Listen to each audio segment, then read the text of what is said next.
So we're going to be here on chapter 14. We're on the last part of the book, talking about the meal of the message. The the nitty gritty of communication itself.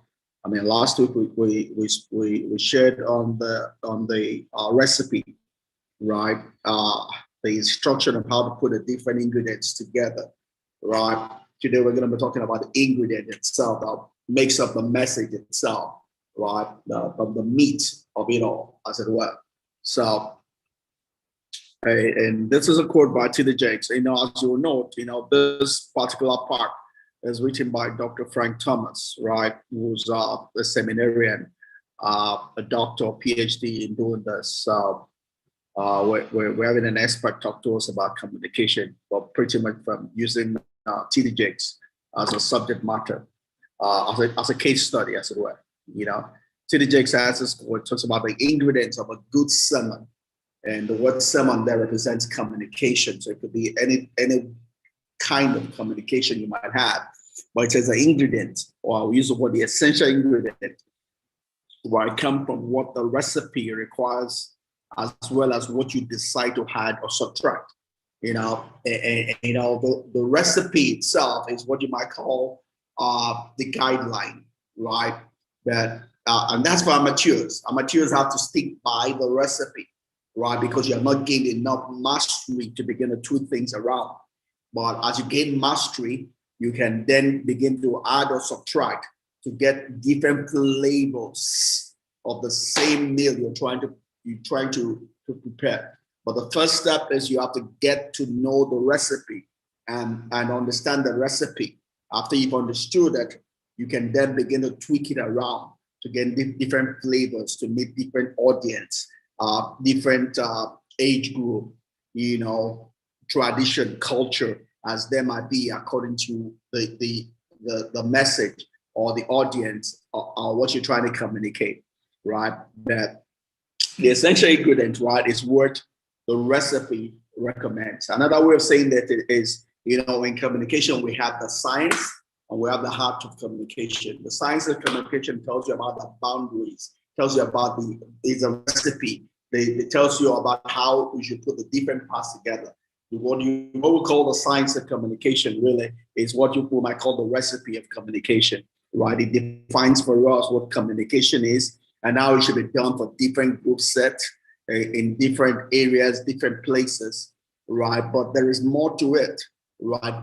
A person now can hone his own communication by what we call the heart, right? The A-R-T of communication. That comes from the heart, is what your heart puts onto the science that gives you what you call the heart of communication. That becomes your own brand, your own taste, your own uniqueness, or unique way of communicating, as it were, right? So, again, there are 4 parts in which we communicate or we do anything in this life, right? We have what we do with our hands, what we do with our head, what we do with our heart, and what we do with our guts, right?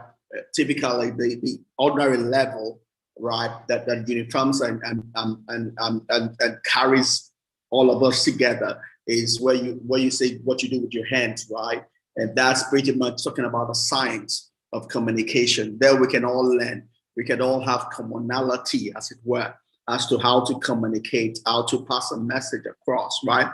But there are those that can differentiate themselves from a general grouping, but not just using their hands, but bringing their heart, right? Bringing their now, before the heart is bringing their head, as it were, into the communication, right?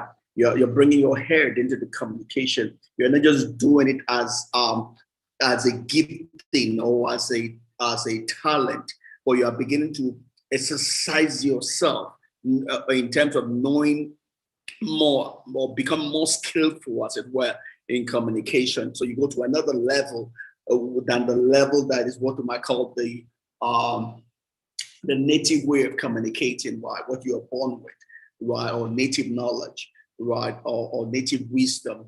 But then you get to what you might call the science, really, because then you begin to study into how to communicate, right? So you have your hand, your head, And there is now the place that comes about using your heart, right, to communicate. That's when you talk about creativity. Your heart brings creativity to bear. Your heart brings innovation to bear. Your heart brings its own quota, its own niche in communication to bear, because you begin to allow your imagination, your creativity to affect the way you communicate, right? So it takes you to another level altogether in communication.